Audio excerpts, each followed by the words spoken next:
are back in Anaheim, California at the Global Electronics Association Apex 2026. We've got the man with us, Mr. John Mitchell, Dr. John Mitchell. And he's becoming a friend. We just we had a podcast with him recently, and we have all kind of great conversations. So after our first meeting, we were friends. We were. We are friends. And I know we're friends because I told you he remembered us. Well, here's how I know he remembered us, because when we had the podcast episode with it said make sure you wear a bow tie to the interview. And what is he wearing? Yeah. That's exactly why he's wearing it. I'm That's right. Yeah, you're the reason. It was just for you guys. Yeah. That's it. So first of all, thank you so much to the Global Electronics Association for all the hospitality they've shown us this year. This booth is sweet. We've got a primo location. I don't know how you guys arranged this. I have nothing to do with this stuff. Somehow this guy. Oh, this guy. is that what it is? Yes. Nice. That's You what I've can't been let that word convinced. get out because the rest of these guys Just bleep it. are We'll not bleep happy. it in They post. want to be in this. We'll bleep it in post so that way they don't know. Yeah, that's perfect. Yeah. But thank you, and thank you for your time. We know you keep a crazy schedule this week. I think we bumped into you in the hotel lobby, and was it 3 dinners last night? You just take a bite at each one, or how does that I don't work? eat. I show up for 20 minutes, shake hands and kiss babies, and then I move on. Yeah. Well, I think Sean wanted to kick off the line of questioning. Here we go. Yeah, a lot of people ask me. I'm waiting for the bright light shining down on They're me. right You there. will talk. They're right there. So a lot of people have been asking me, "Are you having fun? Are you having fun?" And I remember the very first time us three met in person, because we all met online and we were having all these phone conversations. Our funnest one is when we went to this expo, and we just got to hang out and be with each other and walk the floor like normal people, right? Yeah. And it was a little weird because we all were, I don't know how you want to word it, popular. Well, say popular on LinkedIn. So we're having people that we're meeting for the first time in real life and hearing, hey, Sean, and it's like, oh my gosh, this is you in person, right? And I think the one thing that we've never gotten to do together too is gone to any of the classes that are going on at all these events, right? Professional development courses. Exactly, and stuff like that, and stuff like that. And it's like 1/3 of the whole show. And that's what I hear. And Gene Weiner over there, always, will say, I go to the show before the show sometimes, right? We have companies that are sending literally over 100 people just to go to the professional development because this is their opportunity. Both they see things on the show floor, that's great, but not everybody is interested in buying that stuff. Right. But it's an opportunity to be trained by the industry's best and brightest. Yeah, and I was telling them one time, it would be cool if we could just, have a day where we do that, where we just go to get upstairs. Yeah, get upstairs instead of downstairs type of thing. Yeah. So that was just kind of where I was. Is there a question in there? I didn't know what the question was. There's no question. Oh, okay, great. Just a statement. We allow. It depends on, actually, there is access levels, different types of badges and things like that you need to do. So an all-access pass will get you in there. I got an all-access pass, There too. you go. You can go to anything you want. Okay. Everywhere. There's the way to tell is you read the pass and it says all access. It means everything. So I think what my colleague was attempting to Parking do we here- couldn't get all access for. That's within the building. You've Okay. got to get to the building yourself. I think what Sean was trying to do, John, is to give maybe a spot to highlight some of the other things that Apex has to offer, right? For sure. So let me just talk a little bit about the show. It's really 3 shows in one. And first is the exhibition hall. That's the Apex and Expo, right? So the Expo portion of it, the reason it's called Apex Expo, the Expo portion of it is kind of like the printed board side of it, and the Apex side of it is the equipment side of it, the EMS side of it, et cetera, that's SMT, if you will. That's a big draw. You get to see all the latest, greatest stuff that these guys are doing. They're integrating AI. You see, I anticipate more robots in booths operating the equipment. Well, and that's just It's one of the coming. greatest things about this one in particular is everyone brings their best stuff. Exactly. You get to It's good see stuff. the best stuff. And so most people know us for that because that's the name of the show. There's another part of the show that is the standards development. So we are known for our IPC standards. We bring hundreds of people from all over the world to work on those standards just at this show. Now, thousands of them work on it all Besides the time, everything, everywhere else throughout the entire year. But there's a chance for them to get to know each other face to face, just like you guys did walking around and getting to know each other. There's standards people that are doing that too. They're like, oh, we've been on conference calls every week for the year. I get a chance. Let's go out and get a drink and let's, You were the one that said 60% fill it was okay, and I think it's 59. Exactly, right? exactly. What were you saying, man? I said it should be should. You said it could be may. And we agreed on shall, Those kinds of things that, make my eyes bleed. But that's why I don't sit in those meetings. That would be really hard. I used to do ISO standards as well, so I have some experience with that. And then the other part of the show, as you were alluding to, is professional development. We have courses covering everything. There's a new part of the conference this year, the Advanced Electronic Packaging Conference, which is substrates, semiconductor, quantum computing. I mean, the opening speaker was walking through quantum computers from IBM. Oh my gosh. My electrical engineer brain from my degree that I got 1,000 years ago, it was like, you failed in life. Why didn't you stay in electrical engineering? This is what you should have done. Come on, get with it, Mitchell. And but no, it's just really cool stuff going on. And then we tied it to the entire existing of the system, because no matter the coolest processor you make in the world is absolutely worthless without a system that it goes in. And as the Global Electronics Association, that's what we are. We're about systems. We're about bringing the entire ecosystem together.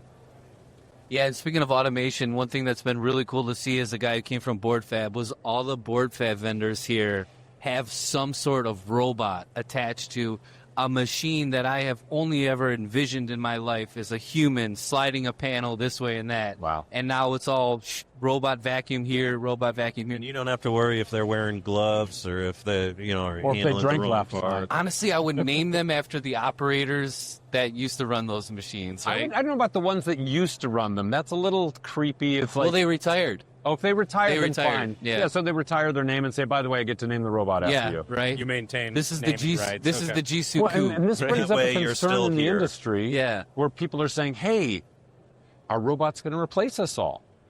And the answer is, for some positions, absolutely. But there's other positions. You need somebody now to program the robots, to take care of the robots. So we need to take our operators and raise their skill level to the point where they are now technicians. Well, what typically happens when you add automation to anything you're doing on a floor is a process that might have been manual before and has now become automated. And you think, oh, that's displaced a worker. It shouldn't be removing them from the building entirely, because in all likelihood, you're now going to create a different bottleneck somewhere else that needs to get addressed. Now you need to increase your efficiency here. And like you you need said, that and those background machines knowledge. need to be programmed. How hard and is it also to be find somebody integrated. that has the history, right? That can sit there and go, oh, I know what this is about. Every selective solder I've purchased has been followed by 2 more part loading jobs. It's just, it doesn't, and I don't lose a And solderer. that's today, but tomorrow you'll buy a $200 robot that'll load the parts.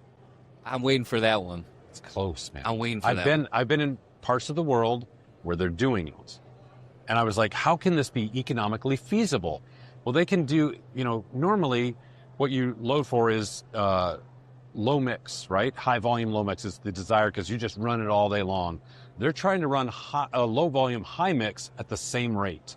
And they've got robots that are coming along. They go off, they pick up the parts and their thing, they show up, they do it, and they run all night long. Wow. Which It's is crazy. so relevant to the North American market, right? Because that describes most contract manufacturers, right? I mean, how many 6 and 7 digit builds are you doing? Probably not many, but you're doing a lot A of few, yeah. 4 and 5, Yep. Mhm. right? So, I mean, that's the world we live in here. Not doing in any North America. 7-digit build numbers, that's for sure. Amen. No, I'm not going to cheers on that. Not yet. You guys doing I'd a rather, mic but- bump or Yeah, something? yeah, Mic but- up, yeah. No, That's how you get him to unsync from the... yeah. But the high mix, low volume is challenging. But you touched on something that, like, one of our shadow mentors that doesn't like to be named, but helps us along with things. He talks about high mix, low volume, or high mix shouldn't on its own, by definition, mean it has to be low volume. Right. That if you incorporate the right You do the right processes and the right equipment and the right, Correct. or you give people the right tools in the right way, that you can still maintain high throughput and high volume even in a high mix environment. Well, think about, let's take an alternative industry. Let's take the shoe industry. You can now go on and customize the shoe you want, right? And they do it. And it doesn't cost that much more, and it's drop shipped to you. So my kid ordered a tennis shoe one time. I was like, what are you doing? He's like, I'm designing my own shoe. You can pick the colors you want, down Style, everything. all different kinds of things. And it's not like, oh, wait 6 months for that to show up. He's got it next week. And it's maybe 5% more. It's not that much more. Not that much more. I hope it was only that much because I probably paid for it. So we've been having interview after interview today. So needless to say, we haven't had much time to leave the booth. So we missed your keynote. Can you? Oh my God! Can you wrap it into a little soundbite for us, summarize it for us, and maybe some of our listeners who weren't fortunate enough to be in attendance? Sure. We have such a good time here. What I want to say is, I have no idea what I said, but It's going to be a great clip. no. We talked about first. We talked a little bit about, the systemic nature of this industry that we're facing. It's a destabilized industry that we're operating in right now, or a destabilized world. Okay, I used bridges in it. All right, so bridges are my theme throughout it. I don't know if you guys remember back in 1940. Well, you guys, sure you remember that, That's my right? sophomore year, I think. Yeah. I don't remember it either, but I remember forever ago when I was sitting in physics class, they showed us this movie of the Tacoma Bridge, and it's just like moving all over the place, and then it blows up. Basically tears itself apart. So I start with that. And these guys designed it. It was a marvel. It was a great span, everything was done right on paper. Well, this sounds uplifting. The problem is that they didn't account for the intersection of various forces. It wasn't like it was a gale wind. It was just wind. And the resonance is what blew it all up, and they didn't account for that. Well, 10 years later, they built the bridge again. They learned from that, and it's been standing ever since. 75 years, the bridge has been there, right? So the comment that the illustration of that story was to say, okay, in today's world, we don't have a stable environment we're operating in. You've got geopolitical tensions, you've got tariffs and trades going on, you've got wars going on, you've got, parts, decent raw materials centralized in certain locations. Hard. All of this, it's the intersection of all these forces. And so we as an industry, we have to build strength that's flexible. We have to be able to move with all of these different forces, as opposed to just saying, oh, well, I'm just going to go for the lowest cost, or the this, or the that, or the highest volume, or the fastest, whatever. And optimizing for that works in a stable environment. We're not in a stable environment anymore. And so we need to adapt our process. That was point one. Second point was workforce. It's still there. It's part of the supply chain. It's the human level of the supply chain, and we need to be continually investing in our people so that their skills are relevant. And by the way, when you invest in people and keep their skills relevant, they tend to stay with you longer, because they're like, oh, this person's taking care of me. This company matters. And then the last one is standards are changing. We've got to keep standards. I use, again, a bridge example in these are all examples of bridges that I gave good examples too, but the ones I'm going to cite to you are the ones that blew up. In Minneapolis, I think it was the I-35 West Bridge, in the middle of traffic, collapsed, right? And it had been designed, and as they did the analysis, the steel was still strong. The materials were right.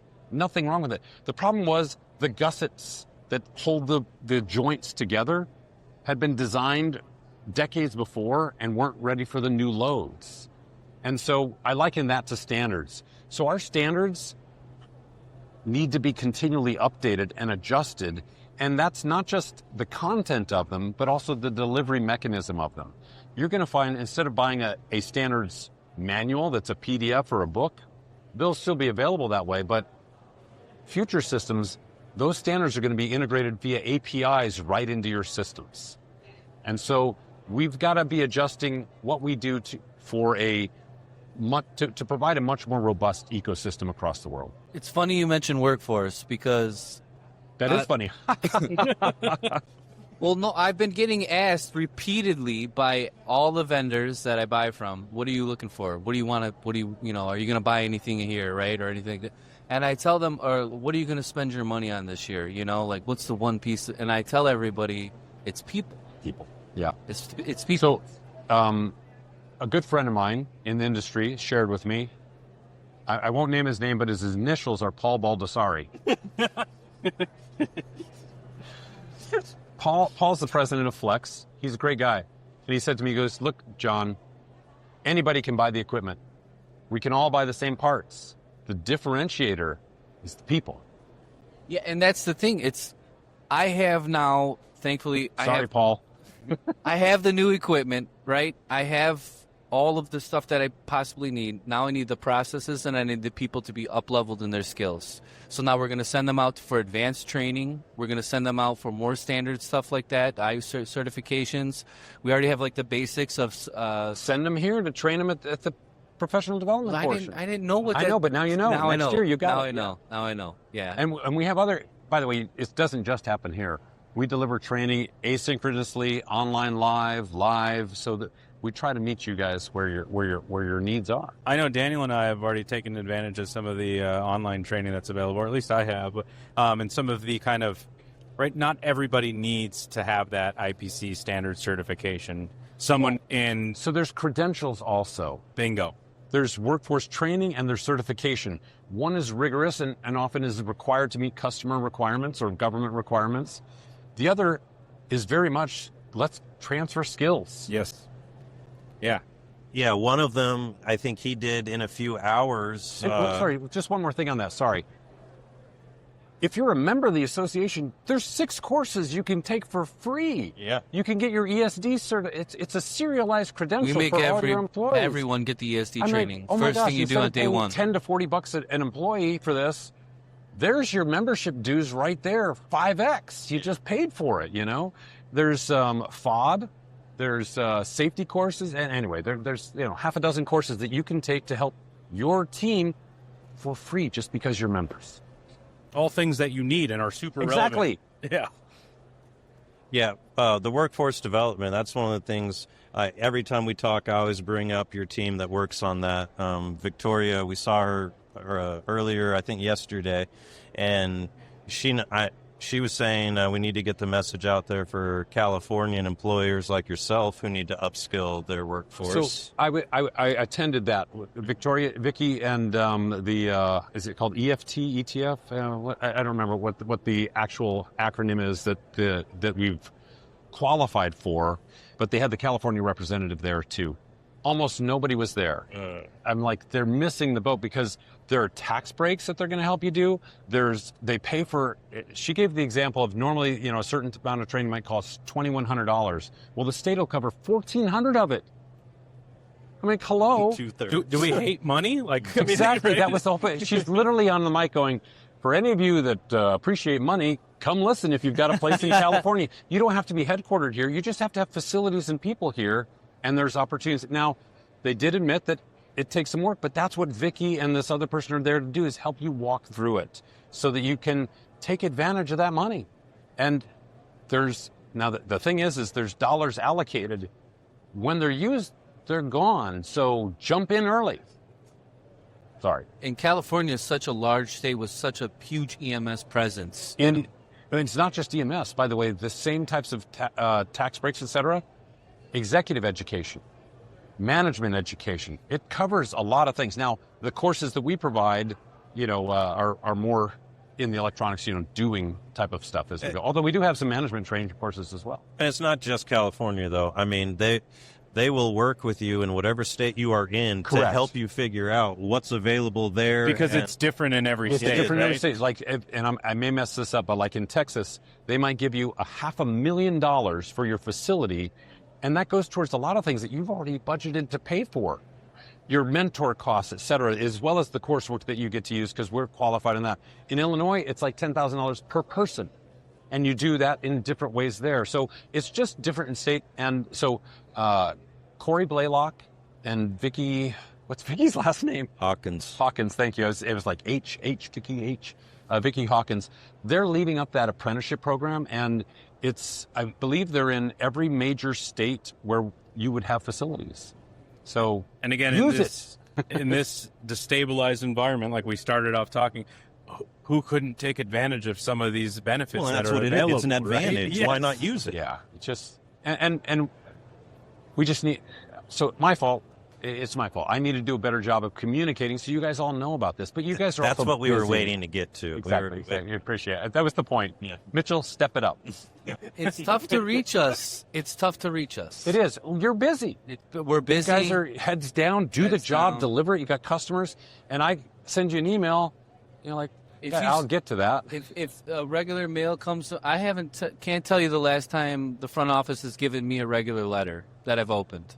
They just probably throw it in the trash, because they're You like, need to do FedEx notarized mail or something like that, so only you can sign for it. I don't know. But to the Global Electronics Association's credit, and I'm not just saying this because you're sitting next to us, but I appreciate it anyway. Yes, right. Well, you've realized that how people get information has changed, hence why you're sitting on the set of a podcast, right? Because maybe they're not going to sit in the presentation hall like they normally did, but they'll play this while they're running on the treadmill or driving in their car, right? Yeah. So I think, we can help with the messaging.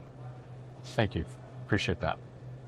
So if you were to pick one thing, One host, one co-host. one show, one event, what would it be for as far as a workforce development, or would it be walk the floor of this?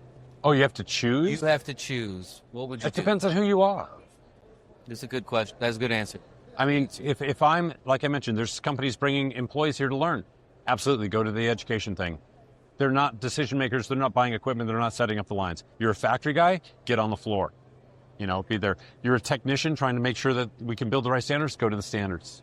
Be there. So it depends on your role, where you're at here. Now, I do encourage you, even if that is the one thing you're doing, go explore the other areas because you'll just get smarter. Yeah, it's just every year you come here and there's always a one wow thing here that you find out, right? And like I've already been texting my buddies. Like, All right, so what's your wow from the show? It's been 2 days. I hate to say it Why? because it's Say it. carry on, right? Oh. Yeah, that's Keyron? it. Yeah, Keyron. Keyron. It's Laser-induced it's- forward transfer. Yeah, so it deposits the paste onto the PCB Cool. from a glass laser somehow. I don't. It That's, puts paste on a glass substrate and then shoots down through it with a laser to fling the particles of solder paste onto the board. Nice. Something like that. as opposed to using a stencil, which is what he does. But I mean, I think the point being, though, is that everything is here, and there's something for everyone, and everyone is here also. That's the coolest thing. I can bump into customers, vendors, all up and down the supply chain. They're here, and their equipment's here. And you want to throw some learning on top of that, listen to some presentations, take a PDC. There's something for everybody. yeah. There's even keynotes where you don't even have to, you just enjoy some lunch and get smarter. Like the opening keynote in the morning yesterday when we kicked off the show. I don't know if you got to hear the guy from OpenAI talked about where things are going. My favorite example that he used, I won't go into his whole speech. Please follow it online. But anyway, he said AI is like walking into Edison's lab.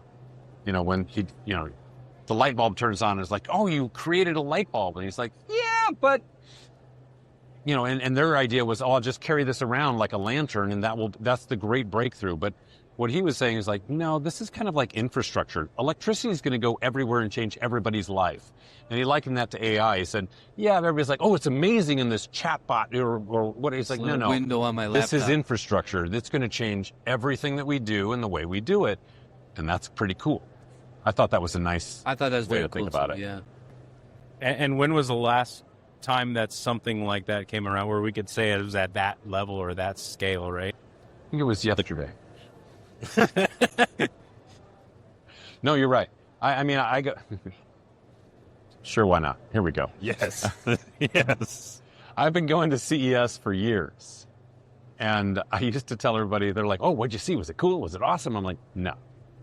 It's all iterative. It's just a little smaller, a little faster, nothing exciting.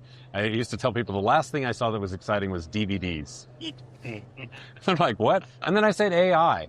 But this year, robotics. Oh my gosh. You can literally, did I share this when we talked before?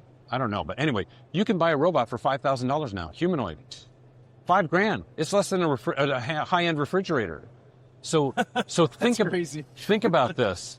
Go back 7 years ago, buying a 3D printer was about $5,000.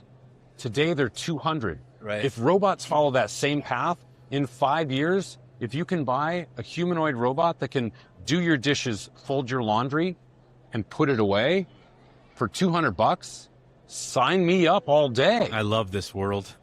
Well, and imagine your factory line.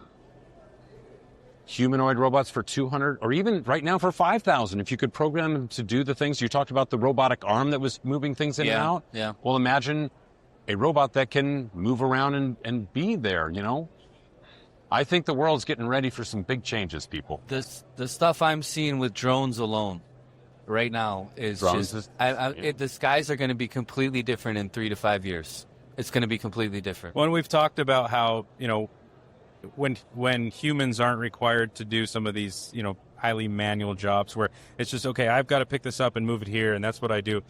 It unlocks creativity, right? You can start thinking again and start innovating. And this was the keynote. You saw the keynote this morning or Tuesday morning? They got me locked up in this box I'm sorry. all day long. So part of his point was you're going to have a you're familiar with the term K economy, right? I've heard of the rich word. get richer and the poor get poorer type of thing. I don't know he what said, it means. He said there's a it must be on the poor end of the K. there's this professional development course. Lowercase K or an uppercase K? It's a sideways K. Anyway, but he was saying that this is like unto the internet and our youth. There's people that will use AI and do genius level things. And then there's the other side of it. People are just going to say, I'm not going to bother thinking anymore. Yeah. And you've got to choose the path you're going to be on.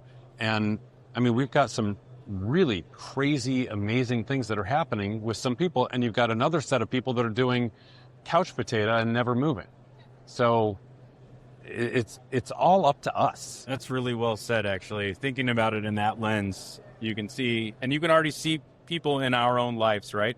The ones who are using it to kind of push their processes, push their businesses, and then the others that are, I can do my homework now by just scanning a picture of it, and Yeah. And I don't have to think anymore. Whoops. You lose. I'll be honest, it I'm does going to help. get so much trouble with It does help me not thinking on LinkedIn posts sometimes when my ChatGPT knows. Like today, I seen my friend and it's good to meet him, and we used to manufacture boards together, right? I send the picture. Here's a good LinkedIn post. It already knows what I want, right? And then I can take that and kind of not have to think too much, right? You have to waste. You can refine it, or you can just say, I've taught it well enough, and now I can do higher level things. Here's a real problem that I can spend my time on instead of learning how to flip pages. Well, the beauty was the other day, I had an employee manually typing in work instructions that she handwrit. And so I said, why are you doing that? Take a picture of it, upload it to ChatGPT, and it made the most give it to me. beautiful formatted work instructions you've ever seen. He took it a step further, had his employee put a lapel on or just a mic. just a pair of wireless headphones, and I said, he's been with us for 20 years, and he's getting ready to go on paternity leave. So I'm like, I need to get that out of your mind and on to somewhere where somebody else can access it. Yeah. So he put a set of wireless headphones in. I said, as you go through your day, just narrate everything you're doing. Don't do it any different. Just narrate it. So I captured all that in audio form. I fed it in.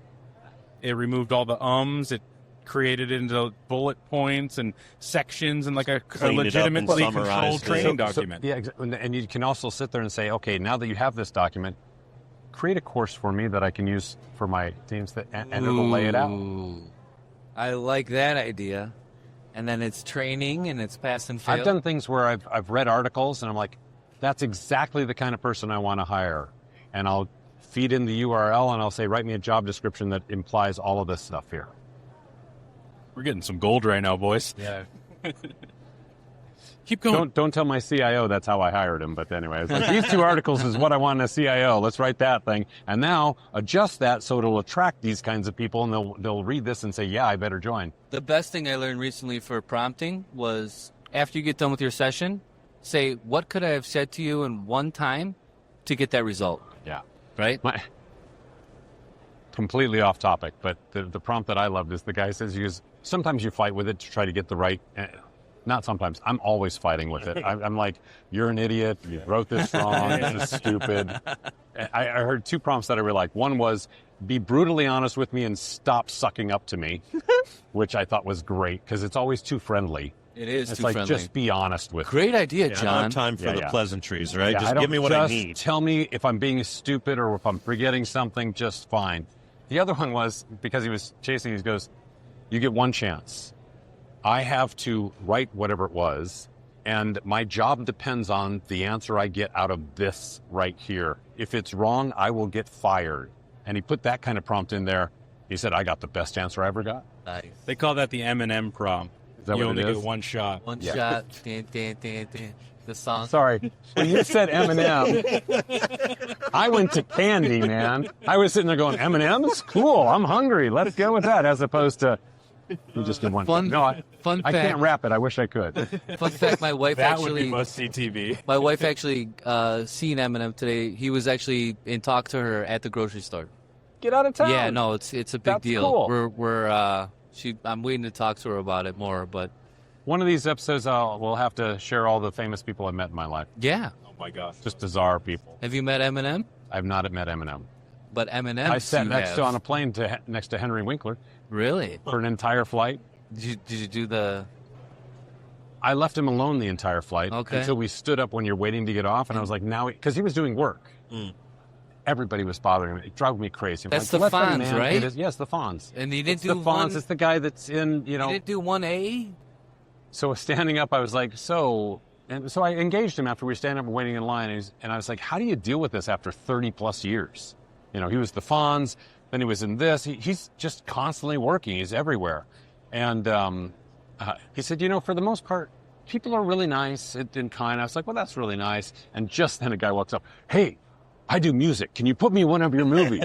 Perfect timing. And I was like, loser. You know, But he handled it beautifully. He was like, oh, we do all that through the unions. You'll have to... Again, he's a pro. he's sitting somewhere right now saying, you know, this one time I was on a plane, I sat next to Dr. John Mitchell. Yeah.